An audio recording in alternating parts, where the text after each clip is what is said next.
ఇప్పుడు నిన్ననే కేసు వచ్చింది. కేజ్రీవాల్ అదే కేజ్రీవాల్ వీళ్ళు విముక్తి అయ్యారు 22 మంది. దానిలో కేసీఆర్ కూతురు కవిత కూడా ఉంది. కేజ్రీవాల్ని ఆ విధంగా అరెస్ట్ చేయడం అనేది రాజకీయ కక్షని మొట్టమని చెప్తా ఉన్నాం. పొలిటికల్ వెండెట్ట ఉద్దేశపూర్వకంగానే ఢిల్లీలో ఎంత కష్టపడినా బీజేపీ రావడంలే, ఆమ్ ఆద్మీ పార్టీ వస్తూ ఉంది. అది వచ్చి పక్క రాష్ట్రాలు కూడా ఎక్స్టెండ్ అవుతున్నారు. సరే ఇది ఎట్లనే బొక్క పెట్టాలని అనుకున్నాడు. రాజకీయ కక్షతోటి అతన్ని సిసోడియా కూడా నెంబర్ 2 అందరిని అరెస్ట్ చేశారు. ఇప్పుడేమైంది? కేసు అయింది. కోర్టు ఏం చెప్తుంది?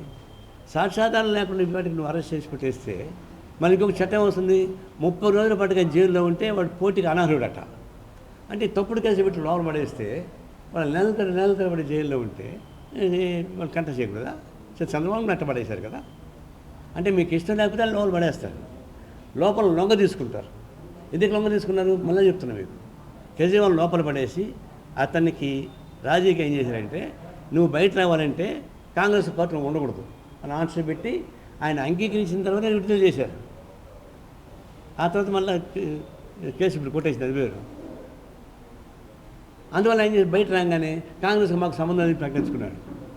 కాంగ్రెస్ ఎవరికి పొడి చేసింది, ఆమ్ ఆద్మీ గారికి పొడి చేసింది, మరి బీజేపీ గెలిచిపోయింది. వాళ్ళ స్ట్రాటజీ సక్సెస్ అయ్యారు. చంద్రబాబు నాయుడు లోపల వేయించారు, కేంద్ర దగ్గర వేశాడా? అమిత్ షా తెలియకుండా జగన్మోహన్ రెడ్డి చంద్రబాబుని అరెస్ట్ చేశాడా? ఇంపాసిబుల్. కేంద్రం ఆశీస్సులు లేకుండా జగన్మోహన్ రెడ్డి చంద్రబాబుని అరెస్ట్ చేతే కాదు, చేశాడు. చేసి ఏం చేశాడు? రేపు ఎన్నికలు చేసి పెట్టాము, అంత కలిసి ఉండు, ఎందుకంటే బీజేపీని దూరంగా పెడదాము, సహకారం తీసుకుందాం అనుకున్నాడు. అట్టంటే కుదరద్దు అని అన్నాడు. సచ్చినట్టుగా బయటకు వచ్చి బీజేపీతో ఒప్పందం తీసుకున్నాడు. అంటే బెదిరించి జైల్లో వేసి లొంగ తీసుకొని మళ్ళీ బయట పెట్టినట్టే ఒక బ్లాక్ మెయిల్ జరుగుతూ ఉంది రాజకీయాలు. ఇవన్నీ గమనించినటువంటి కోర్టు నేను ఏం చెప్పింది?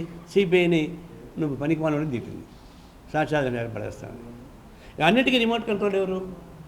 అన్నిటికీ రిమోట్ కంట్రోల్ అమిత్ షా, మోడీ. వీళ్ళు రిమోట్ కంట్రోల్తో సిబిఐ పనిచేస్తుంది, కోర్టులు పనిచేస్తుంది, అన్నీ పనిచేస్తున్నాయి. ఇది ఒక బ్లాక్ మెయిల్ రాజకీయాలు వస్తున్నాయి కాబట్టి ప్రమాదం. దీన్ని మేము తీవ్రంగా వ్యతిరేకిస్తాము. ఇప్పుడు ఇందాక అడిగిన ప్రశ్న ఇది.